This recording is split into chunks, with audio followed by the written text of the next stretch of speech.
لم تكن حرب اكتوبر المجيدة مجرد معركة لتحرير الارض من المحتل الغاصب، انما كانت ملحمة وطنية متكاملة قام بها رجال قواتنا المسلحة، تجمعت فيها كل المبادئ الوطنية والقيم السامية وأس النجاح والتميز من إرادة حديدية وإيمان بالله وثقة في النصر والانتماء لهذا الوطن والولاء لتراب مصر العظيمة. مصر كبيرة، مصر عظيمة، مصر قلب العرب، بلادي لا تنهزم، بلادي قوية، فولاذ لا ينكسر.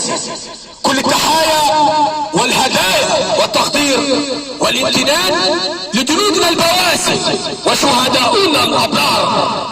نلتقي اليوم كبارا وصغارا، معلمين وتلاميذ، نتذكر سويا معركتنا الخالدة، معركة الكرامة، معركة النصر، معركة القوة والشجاعة، معركة الوفاء.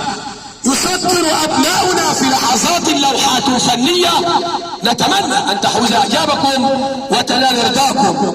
نتذكر لدقائق معدودة هذا الحدث التاريخي الذي غير حياة أمة. والآن مع أولى تلك الفقرات والطالب إبراهيم المحيص.